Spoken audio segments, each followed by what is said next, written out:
Hi, some of you have some questions about how to come up with a matrix for a graphing transformation. Some of the problems in section 1.9 I'm hearing are causing people a bit of difficulty, so I wanted to show you some examples. It's really pretty easy if you look at it this way, okay? So let's say that you have, suppose T does the following. Suppose it rotates the plane, in other words, R2, about the origin by the angle theta equal to, say, 3 pi over 2. Okay? So, we kind of assume you guys are in 2318 that you can figure out what a radian angle of 3 pi over 2 would be. That's the same thing as 270 degrees. So what's happening is that, and a good way of thinking about it for these problems is to ask yourself, what's happening to 1, 0 and 0, 1 under this mapping, right? So here's, let's say this is 1, 0. 1, 0, right? That's what we call E1 a lot of the times. And where is it going to go? If I'm rotating about the plane by the angle, a positive angle of 3 pi over 2, that means starting from the positive x-axis, we're going 270 degrees. So under that rotation, the length of it isn't going to change. It's just going to be down here.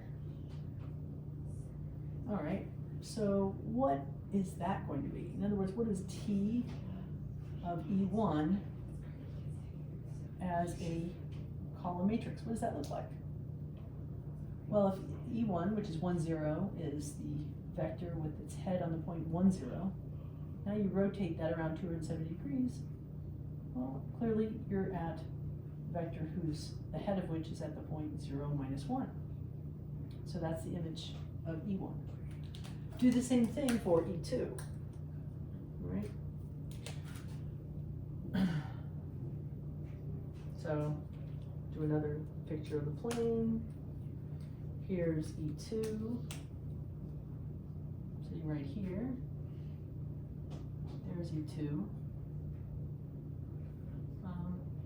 It's the column matrix 0, 1, right? Because the head of that is at the point 0, 1. Rotate that around 270 degrees. What is T of E2? Well, let's see, that's 90, that's another 90, that's 180, so it's over here. So there's T of E2. What does it look like? Well, just like 1, 0. Right?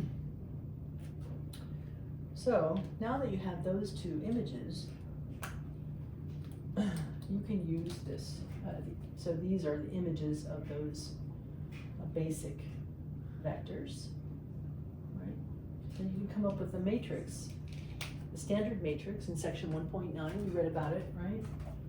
So if A is the standard matrix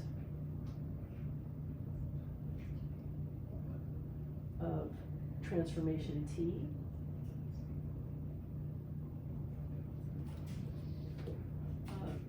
then A looks like this.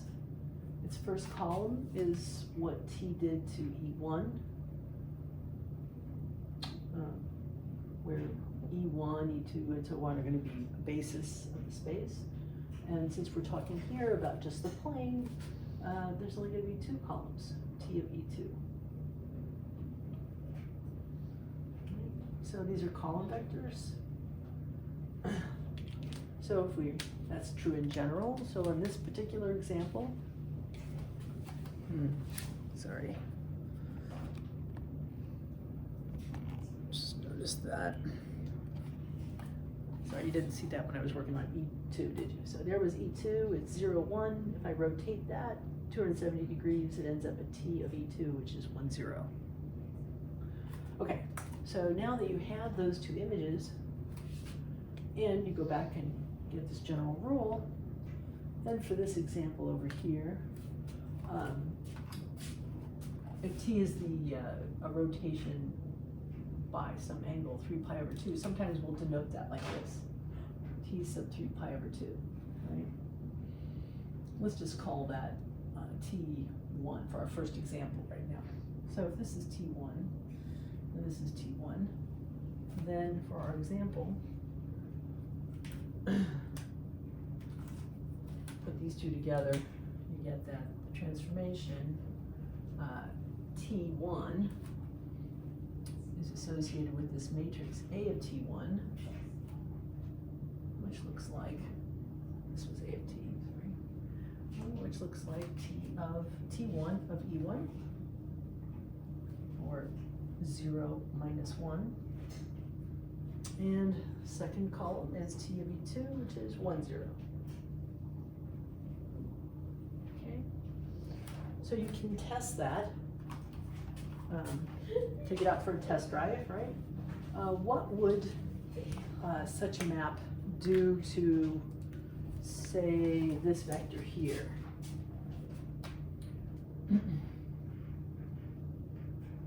What should it do to this vector? Which vector is that? Let's say that's the one with coordinates a little bit bigger. Right? Let's say that's the one with its head at the point 1, 1. Right? So we're going to test this out. So just by doing the transformation on it, right? t1 of 1, 1. So you have this vector, it's right along that 45-degree angle, right?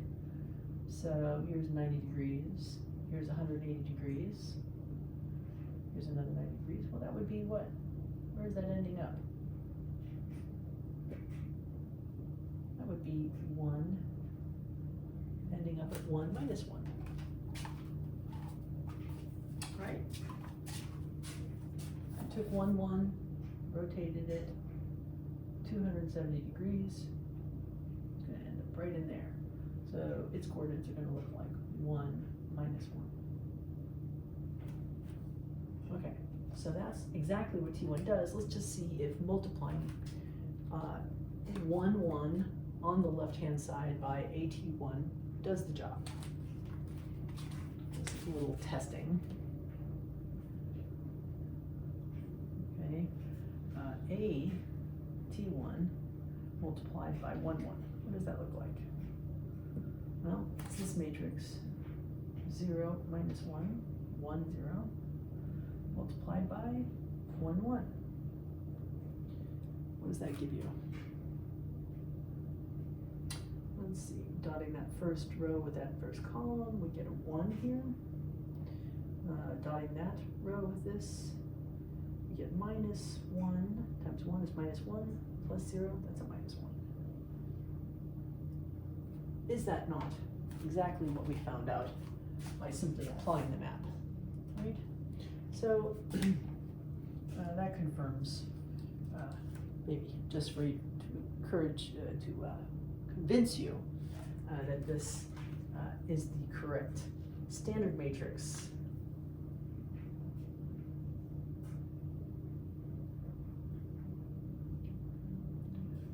for T1 that does this thing, that rotates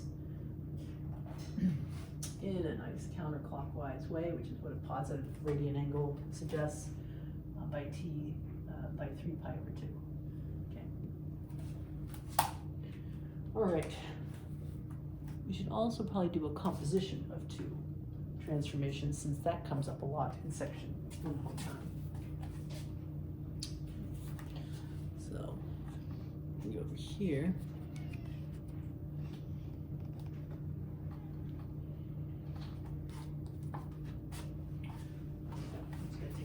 Test case out of here. More room. So this will be our second example.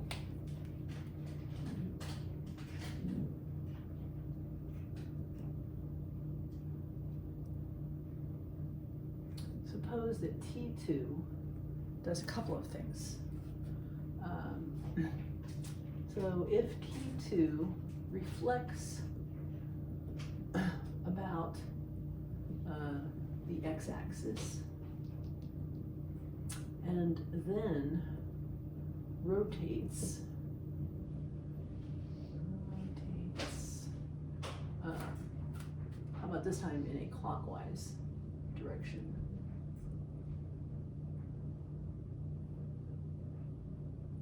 Not the usual counterclockwise. By, oh, let's say 30 degrees. Pi over 6, right? Clockwise direction.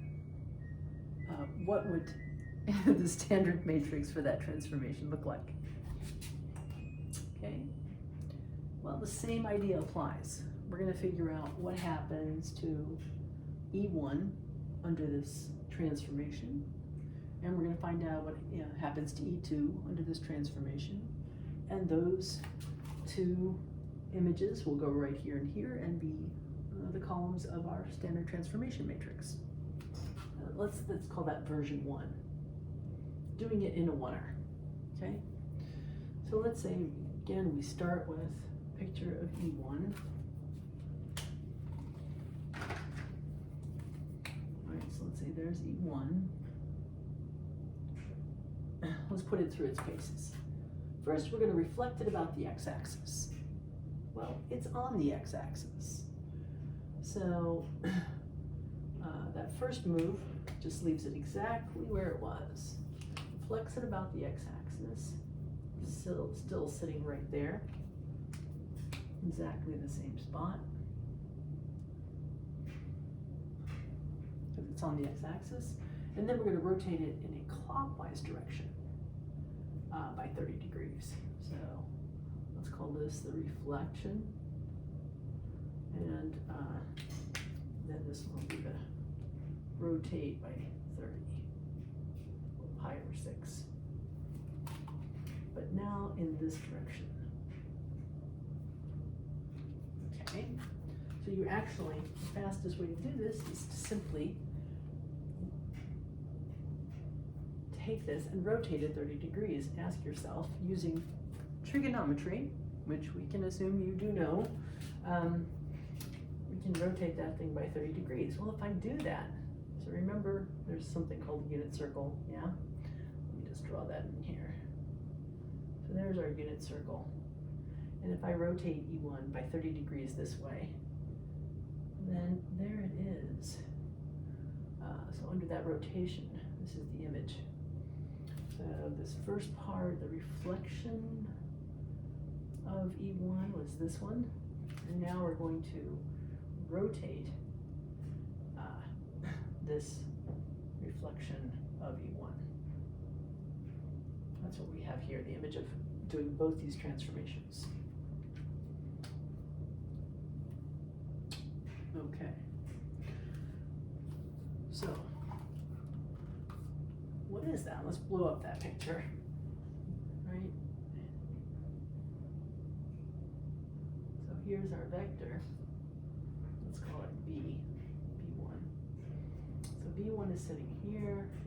That's 30 degrees. The length of this side is 1, because it's just the good old 1, 0. Right? That vector has length 1. You're reflecting it, doesn't change the length. You're rotating it, that doesn't change the length. So the length of this is still equal to 1. So if the length of the magnitude of that vector is equal to 1, well then this is just a 30, 60, 90 with the hypotenuse equal to 1. You should remember the lengths of the other sides. Or go ahead and use your sines and cosines to regenerate them if you don't remember them. So that tells you the coordinates of this point. Right? That's this point right here. If that point right there is square root of 3 over 2, comma, 1/2, what's that column matrix? What does it look like? It looks like a 2 by 1 that has square root of 3 over 2 and 1/2. Oh, that'll be negative 1/2, my bad, because we're in the fourth quadrant. So negative 1/2 there, okay? So that is exactly what we mean, since both these together make up T2. That means this is the T2 of E1 is the column matrix, square root of 3 over 2 and negative 1/2. Now you should stop the video and do the same thing yourself with what happens with E2, okay? Make a little movie, get the coordinates, and then come up with a matrix A of T2. Okay. Okay, so I'm assuming that you went off and tried to do what happens to E2, which is 0, 1, under these transformations. So the first one, again, is we reflect about the x-axis, right? So what does that do to this thing, to E2, which is 0, 1? Well, if you reflect about the x-axis, it lands right there. What are the coordinates at that point? 0, -1. So this is the column vector 0, -1. Okay, so that's the effect of the reflect on E2. We did the first part.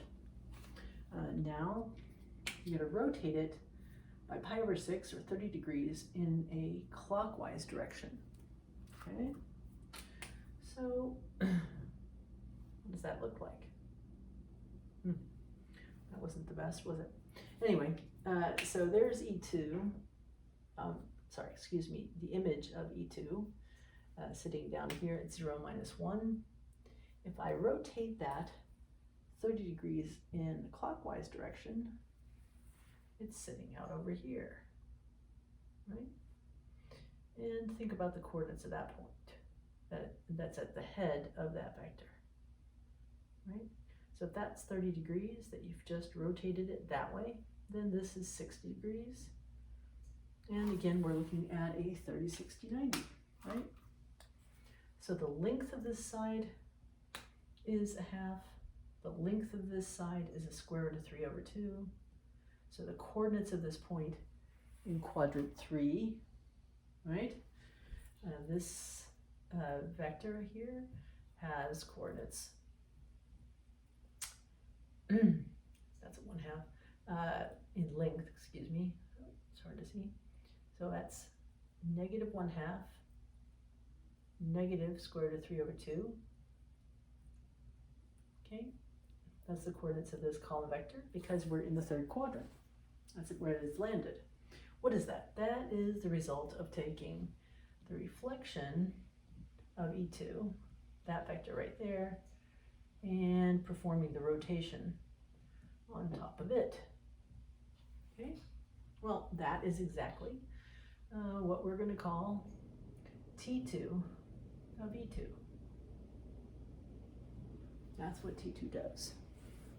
That's what it did to E2. So our standard matrix, A of T2,